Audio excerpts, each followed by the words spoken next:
Hi hello అండి. బీరకాయ దోశలు ఇవి చాలా అంటే చాలా టేస్టీగా ఉంటాయి. చిన్నపిల్లలు పెద్ద పిల్లలు అందరూ బాగా ఇష్టపడతారు. ముందుగా బీరకాయలు తీసుకొని పొట్టు తీసి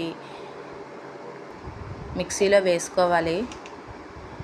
ఇలా మిక్సీలో వేసుకొని ఫస్ట్ ఒక కొంచెం గ్రైండ్ చేసుకోండి.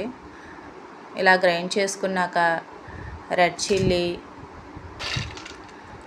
జింజరు, గార్లిక్, నానబెట్టిన పెసలు అన్నిటినీ వేసుకున్నాక సాల్టు లేదా ఉప్పు వేసుకోండి. కొంచెం వాటర్ వేసుకొని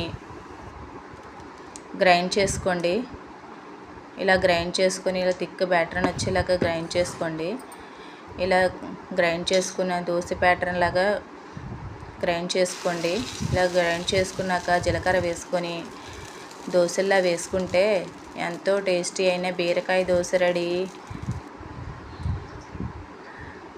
అండ్ ఆనియన్, గ్రీన్ చిల్లీ, కొత్తిమీర కూడా వేసుకోవచ్చు.